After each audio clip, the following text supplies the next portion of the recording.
नमस्कार मंडळी. नमस्कार मंडळी. मी तुमची लाडकी पद्मजा पुन्हा एकदा तुमच्या भेटीसाठी. ॲक्च्युली आपल्या आयुष्यामध्ये बऱ्याच अशा घडामोडी घडतात ज्याच्यामुळे आपल्या आयुष्यामध्ये कधी चढउतार येतात. काही गोष्टी, काही संकट, एखादी चांगली गोष्ट करायला गेल्यावर पण खूप सारी संकटं येतात. त्यावेळी आपलं मन नाराज होऊन जातं की मी इतकं चांगलं करण्याचा प्रयत्न करतोय पण मग सगळं वाईटच का होतंय. तर ज्यावेळी तुम्ही चांगलं करण्याचा पण घेताय ना, त्यावेळी तुमची परीक्षा जास्त घेतली जाणार आहे. आणि त्या परीक्षेमध्ये, त्यावेळेला, त्या परिस्थितीमध्ये तुम्ही काय रिॲक्ट करताय, त्या परिस्थितीकडे बघण्याचा तुमचा दृष्टिकोन काय आहे, याच्यावरून ठरणार आहे की तुमचा त्या परीक्षेचा रिझल्ट काय असणार आहे. सो प्रत्येक संकटामध्ये, प्रत्येक परिस्थितीमध्ये, चांगल्या वाईट प्रत्येक वेळेमध्ये तुमचा जो दृष्टिकोन आहे ना, तो खूप जास्त महत्त्वाचा रोल प्ले करतो.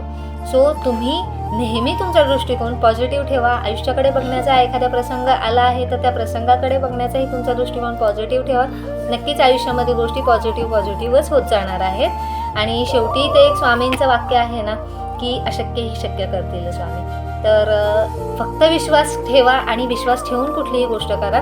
नक्कीच आयुष्यामध्ये भरपूर सारे पॉझिटिव्ह बदल घडून येणार आहेत. आणि दुसरी एक गोष्ट म्हणजे आयुष्यामध्ये कुठलीच गोष्ट कधीच एवढी नाही बिघडत जी आपण नीटच नाही करू शकत. फक्त माणूस मेला तर संपलं. रादर तुम्ही जिवंत आहात तर तुमच्याकडे भरपूर वेळ आहे.